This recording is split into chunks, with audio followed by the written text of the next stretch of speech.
If you're looking to buy small top team coins, go check out cheaputcoins.com. All the links are down below in the description box, and use discount code of GC5 to get your 5% discount on all of your orders, guys. They are cheap, reliable, and also have an instant coin service, which will get your coins in around 5 seconds. What's up, guys? GC5 here, and welcome to a brand new video. And today we've got the finale of my top 5 transfers of the week. This is week number 8, and of course deadline day is tomorrow. So if you can 1,000 followers likes again for this series, that'd be absolutely awesome. And in the comments below, let me know who you think has been the best signing of the transfer window. And tomorrow we have got a big one. If you're a fan of my potential transfer series, I will be doing a whole day dedicated to the deadline day specials tomorrow. Probably about 3 or 4 videos, possibly even more. So keep an eye out for that. And with the transfer window coming to an end very shortly, we have got a big shortlist of players for potentially getting in the top 5 this week. But the ones that, according to you guys, that were voted by, the ones that missed out, we've got Remy to Chelsea, Torres to AC Milan, Dale Blin to United, Sam Leto to Everton, Alex Song to West Ham, Cambiasso to Leicester, Aga to Bromby, Manlas to Roma, and finally Fazio to Tottenham. And finally, we're going to get into the top 5, and the first player is going to be Xabi Alonso. This guy moved from Real Madrid to Bayern Munich for just £5 million. A player of that class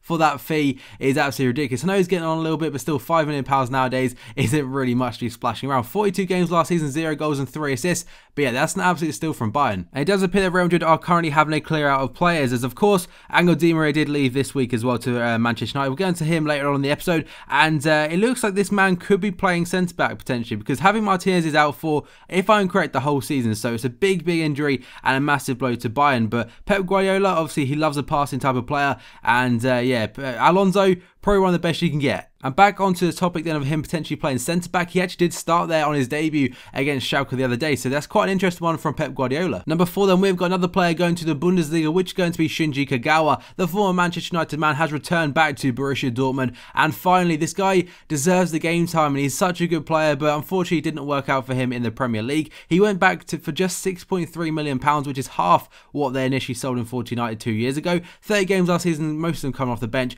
0 goals and 4 assists. And for whatever reason, he did not make it at Manchester United or in the Premier League, whether that be his performances were lacking or he wasn't actually given the game time which he probably deserves. So either way, it's probably a mixture of the two really, but I'm really glad to see Kagawa going back to Dortmund, and hopefully he can tear shit up again. In at number 3, we have got Mehdi Benatia. This guy is an absolute machine at the back, former club of AS Roma, and he's signed for, again, Bayern Munich, featuring again twice in the top 5 this week for £21 million.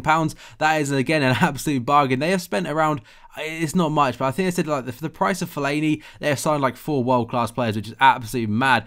Last season, 37 games for Roma, 5 goals and 0 assists. This guy, again, like I said, absolute class. And in particular, over the last couple of years in Italy, he's actually had 2 very good years. One for Udinese and the other for Roma. And like I said, it's great business from Bayern Munich for bringing in so many players for such a little amount. And I've 100% seen this guy being used a hell of a lot on FIFA 15 due to the fact that he's pacey, he's very strong. And yeah, that 89 defending is looking likely, which is absolutely crazy. Number 2 then, as voted by you guys, we have got Super Mario on his way to Liverpool this week from AC Milan. £16 million, so again it's quite a low fee, but of course with the actual player's ability, you have got his like shenanigans he gets up to really. 41 games last season for Milan, 18 goals and 8 assists. And for me, for £16 million, this was a risk worth taking 100%. With Brendan Rodgers, he is a very good manager, and basically he can kind of help Balotelli kind of integrate a work rate. If you watch his debut today against Spurs, he looked a bit rusty in front of goal shooting wise, but I imagine that will come during time, more game time really. And it seemed that he had a work rate. He was actually getting back. If you notice, he went to right wing back a hell of a lot to help cover Manquillo. And not only is this signing good for Liverpool, but in general for the Premier League, it's a great name to have back. And topping off number 1 spot this week and for the final week is going to be Angel Di Maria. He cost the most for a Barclays Premier League player ever, around £59.7 million from Real Madrid to Manchester United. And he follows a few players to United this summer, the likes of Rojo and players like that. 52 games last season, getting 11 goals and 26 assists. This guy is world class. And if you watch his debut the other day against Burnley, he had some very good moments, some very good flicks, and some very good interchange like play with other players around him. But for United, I think the struggle will be this season their defence. Obviously they brought in Rojo and Blind, but Di Maria on the attacking side of things, it's looking real good. What I'm going to be assuming is that Manchester United will also be playing down the middle, because last season was his best ever year at Real Madrid, and that is when he was down the middle for a majority of it. So Di Maria, like I said, a world-class player. But anyway, guys, that's a good wrap up today's and the final of my top 5 transfers of the week. If you enjoyed this series, make sure to go ham the likes. 1,000 likes would be absolutely awesome. In the comments below, let me know who you think has been the best signing of this transfer window in general. And remember to keep an eye out for tomorrow's deadline day special, probably one every few hours, guys. So thank you for watching this video, and I will see you next time.